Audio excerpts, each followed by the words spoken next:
Not going nowhere. I'll give you another chance. Okay, maybe you're busy. I know it's daytime over the other side of the world. There's a whole lot of stuff going on. Maybe this time it could just be like a car backfiring. Something small. All right, half the house, the candle. Let's forget that. A bird could fart outside. I don't care. Just anything. So I said, okay, go. And subhanAllah, absolutely nothing happened. And I mean, I couldn't have even said, oh, that was it. That creak just then in the wall, that was it. Absolutely nothing happened. I was really disappointed. I was gutted. I was sitting there thinking, this is it, this was my last chance, Islam, and I haven't found it. I pulled back the Quran, I turned back to where I was reading. SubhanAllah, the very next verse on the next page, for those of you who ask for signs, have we not shown you enough already?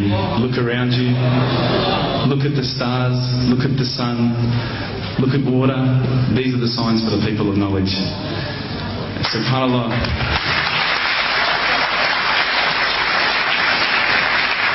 I threw the doona over my head and I pretended I was asleep. I was that scared because I couldn't believe how arrogant I'd been to want my own specific sign when all the signs had been there for me all along.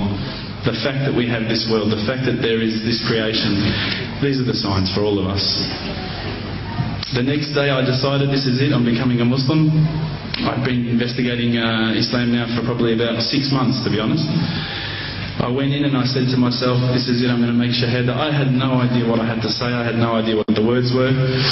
It was probably close to Isha prayer, so it would have been 7, 8 o'clock at night. I went in and I couldn't believe it. There was about 1,000 people at the mosque. I thought, subhanAllah, look at this religion.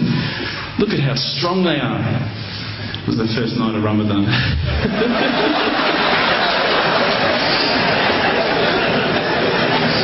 Ramadan Muslims. So I sat there and I was very nervous, I must admit. I got up and this person's going to me, you got to say these words, bro, ashhadu. I'm going, what? Ash what?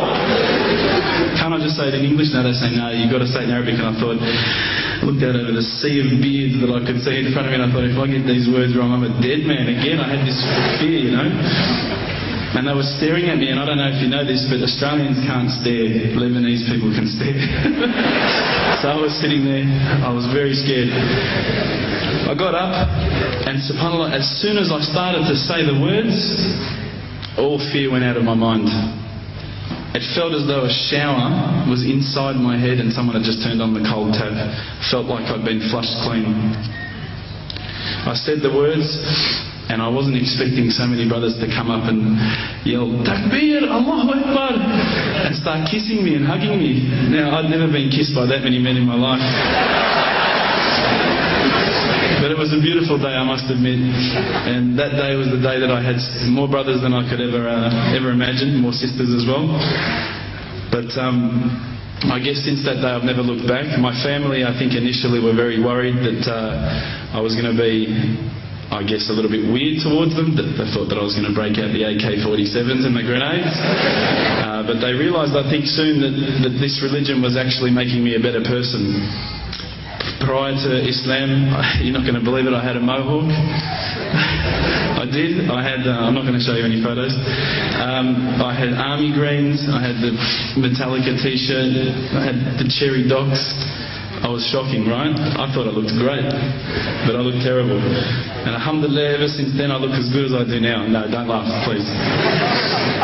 But my parents were the first people to actually say to me once, which really amazed me. They said, my father actually asked me for the Quran recently, which I was really happy about. I always thought he'd be one of the hardest people to work on.